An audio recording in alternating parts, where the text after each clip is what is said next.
Begini pernyataan mantan pelatih timnas Indonesia, yaitu Shin Tae-yong, yang tak kuasa menyembunyikan rasa terkejut dan bangganya usai menyaksikan kemenangan dramatis skuad Garuda atas timnas Cina dengan skor 1-0 di leg kedua putaran ketiga, kualifikasi Piala Dunia 2026 zona Asia.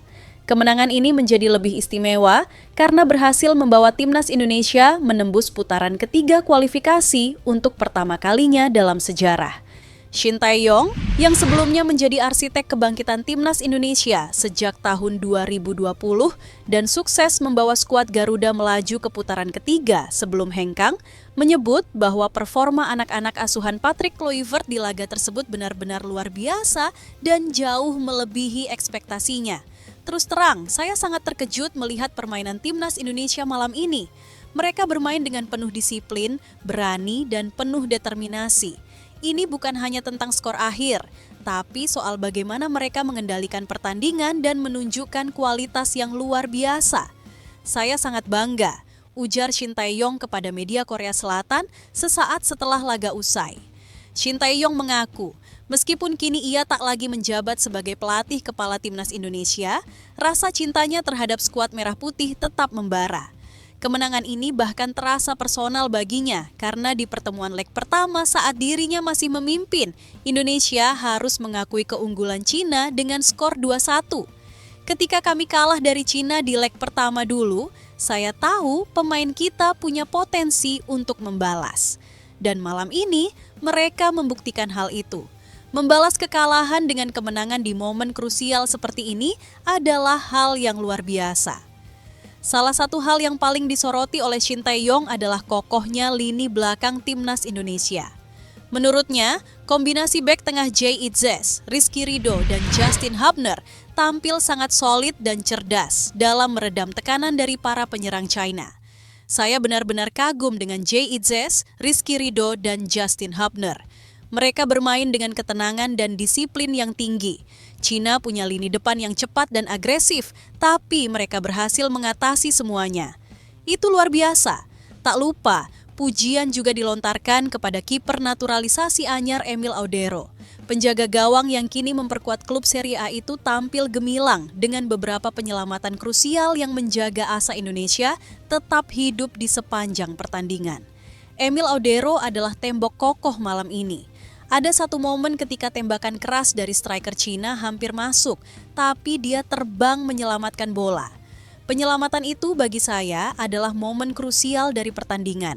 Shin Tae-yong juga memuji penampilan striker timnas Indonesia, Ole Romeni, yang menjadi pahlawan kemenangan lewat eksekusi penalti yang tenang dan presisi di babak kedua. Ole Romeni menunjukkan mentalitas kelas dunia. Dalam tekanan sebesar itu, dia tetap tenang dan mengeksekusi penalti dengan sempurna. Gol itu bukan hanya memberi kemenangan, tapi juga tiket bersejarah ke putaran keempat. Tak hanya pemain, Shin Tae-yong juga menyampaikan apresiasi setinggi-tingginya kepada pelatih kepala timnas Indonesia saat ini, Patrick Kluivert. Ia menyebut bahwa pelatih asal Belanda tersebut telah melanjutkan fondasi yang dibangunnya dengan sangat baik. Saya bangga dengan kerja Patrick Kluivert. Dia membawa sesuatu yang baru, tapi juga tetap melanjutkan perkembangan positif yang kami mulai bersama. Membawa Indonesia lolos ke putaran keempat adalah sejarah. Saya ikut bahagia karena melihat Indonesia semakin kuat. Begini jalan pertandingannya. Timnas Indonesia berhasil unggul 1-0 atas Cina di babak pertama berkat gol penalti oleh Romeni di laga grup C kualifikasi Piala Dunia 2026 putaran ketiga di Stadion Utama Gelora Bung Karno, JBK, Kamis 5 Juni tahun 2025. Di menit kedua, Indonesia langsung meneror gawang Cina melalui tembakan keras Ricky Kambuaya dari luar kotak penalti. Namun tembakannya masih sedikit melenceng ke sisi kiri gawang Cina. Di 15 menit pertama, pertandingan berlangsung ketat dan panas dengan beberapa kali terjadi friksi antar pemain Indonesia dan China. Pada menit ke-25, skema indah dimainkan lewat umpan direct dari Tom Hei kepada Ole Romeni. Lewat tembakan first time Ole Romeni mengancam gawang China. Sayangnya, tembakan Ole masih melambung di atas mistar gawang Cina. Menit ke-28 umpan 1-2 Egy dan Ole Romeni kembali menciptakan peluang untuk Indonesia. Namun, sontekan Ole masih mengarah tepat ke penjaga gawang Cina. Di menit ke-40 wasit mendapatkan informasi dari VAR usai Ricky Kambuaya dijatuhkan pemain Cina di kotak penalti. Wasit kemudian mengecek VAR dan akhirnya memutuskan penalti untuk Indonesia. Pada menit ke-45, Indonesia berhasil unggul 1-0 lewat gol penalti oleh Romeni. Tembakan oleh Romeni ke arah kanan berhasil mengecoh kiper Cina Yang Zexiang. Hingga babak pertama berakhir tak ada gol tambahan yang tercipta. Indonesia unggul 1-0 atas Cina di babak pertama. Di menit ke-60, satu umpan terobosan Joey Pelupesi kepada Egy juga menghasilkan peluang. Namun umpan Egy kepada Ole Romeni di kotak penalti bisa dipotong bek Cina. Di menit ke-79, Kevin Dix meneruskan umpan matang Beckham melahirkan ancaman ke gawang Cina. Namun tembakan Kevin Dix bisa diblok kiper Cina dan tembakan keduanya melenceng di sisi kanan gawang Cina. Hingga pertandingan berakhir tak ada gol tambahan yang tercipta. Indonesia menang 1-0 atas Cina.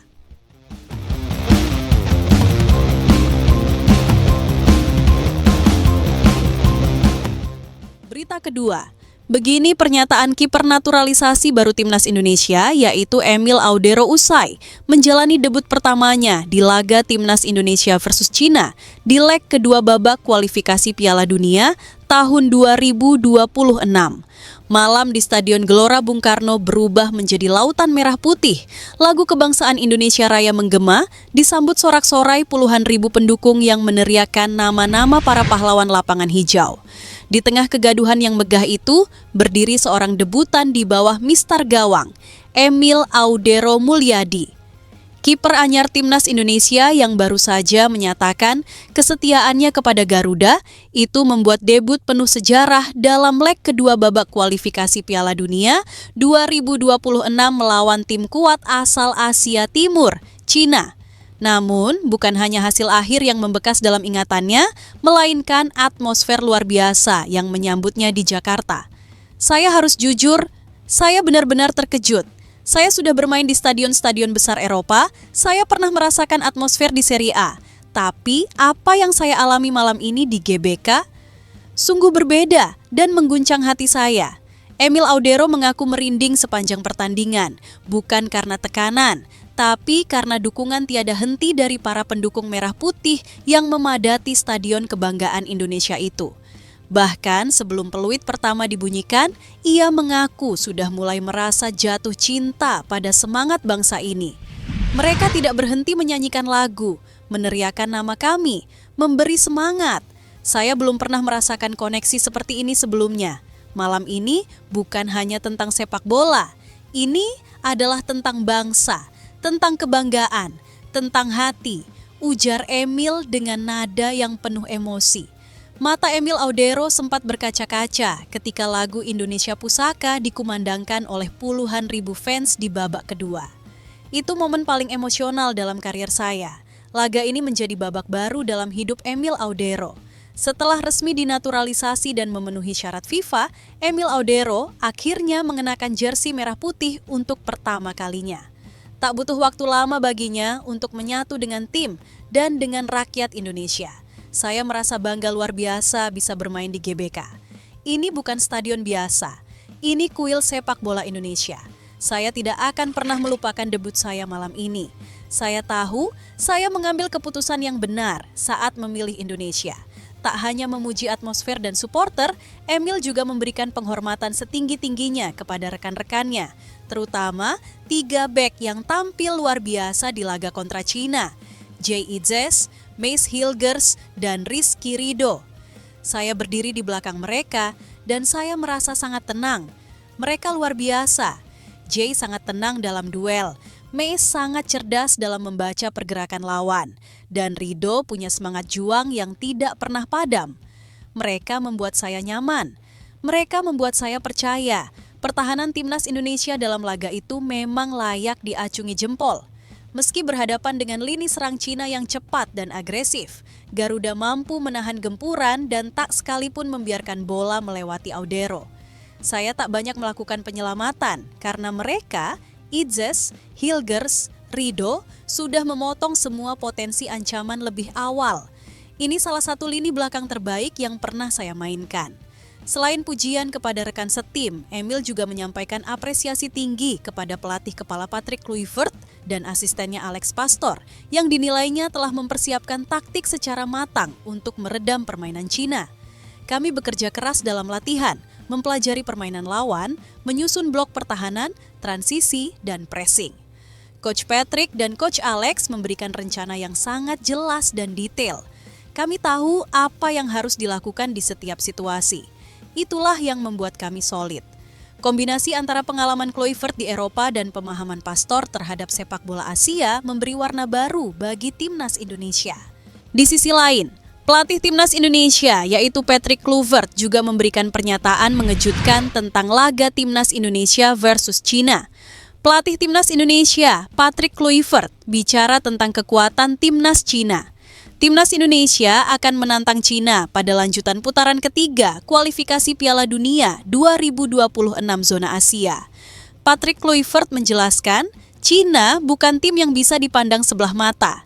Menurutnya, lawan skuad Garuda kali ini memiliki pemain berkualitas dan ini yang akan jadi ancaman.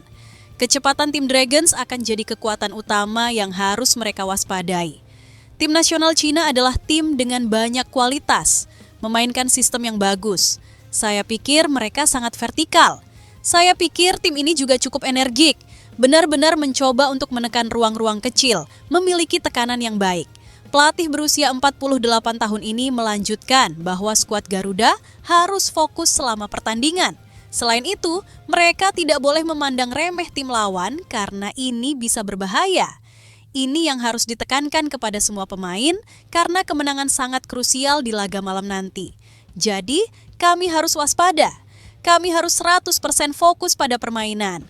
Jangan biarkan kemudahan permainan masuk ke dalam pikiran Anda. Karena semua orang tahu bahwa Cina memiliki tim yang bagus. Saya tidak meremehkan siapapun, tapi kami tidak meremehkan satu negara pun. Tetapi saya cukup percaya diri dengan tim saya.